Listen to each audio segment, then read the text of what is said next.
You have a strict deadline approaching. You are racing against the clock. And right in the middle of your work, your internet connection blinks out.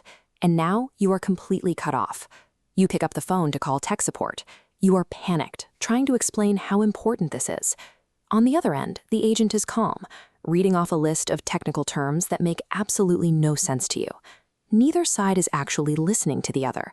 You are speaking two completely different, incompatible languages. That specific flavor of human chaos is exactly what happens inside your hardware when a network crashes. Restoring that connection requires more than just swapping out a cable. It requires mastering the anatomy of a structured conversation. Let's pause that disastrous phone call.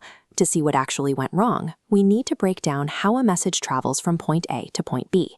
This flowchart maps out the process. Every conversation starts with a sender. In our Helpdesk disaster, the sender is the frustrated person trying to report a problem.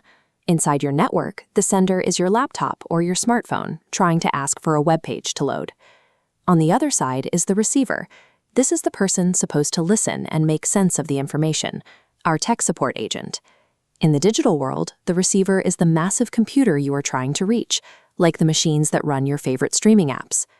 The message is what you are actually trying to say. For a human, it's the description of the internet outage. For a computer, it's a request for a video or a text document. But that message needs a bridge to cross. When we talk, we use the air around us. When computers talk, they use the invisible signals of Wi-Fi or the glass strands inside a fiber optic cable.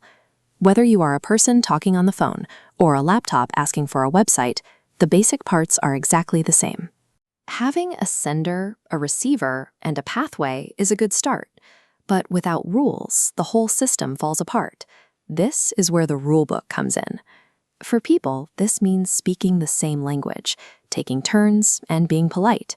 It is the basic etiquette that makes a chat make sense. Computers use a digital handshake.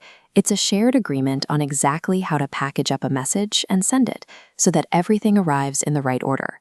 If you ignore these rules, the receiver has no idea what to do with the information. They might misinterpret it entirely or drop the call. When rules break down, you get noise. In a human phone call, noise is a customer yelling or an agent using confusing jargon that blocks the actual solution. Inside a network, that noise results in broken data. Digital information gets delayed or simply vanishes into thin air before it ever reaches its destination. Without mutually agreed upon rules, words and data alike turn into useless clutter. Let's rewind our disastrous tech support call and try it again. This time, we will follow the rules of a good conversation. First, the sender, the customer, states the exact problem clearly. They leave out the panic so the actual message can get through. The receiver, the tech agent, listens carefully and asks clarifying questions using plain words, making sure they understand the situation before trying to fix it. Now the agent can clearly explain the steps to fix the issue, sending the solution right back across the telephone line. Because the communication was structured, the fix works and the internet connection is fully restored. The next time you find yourself stuck on a call with technical support, think about your role in the communication chain.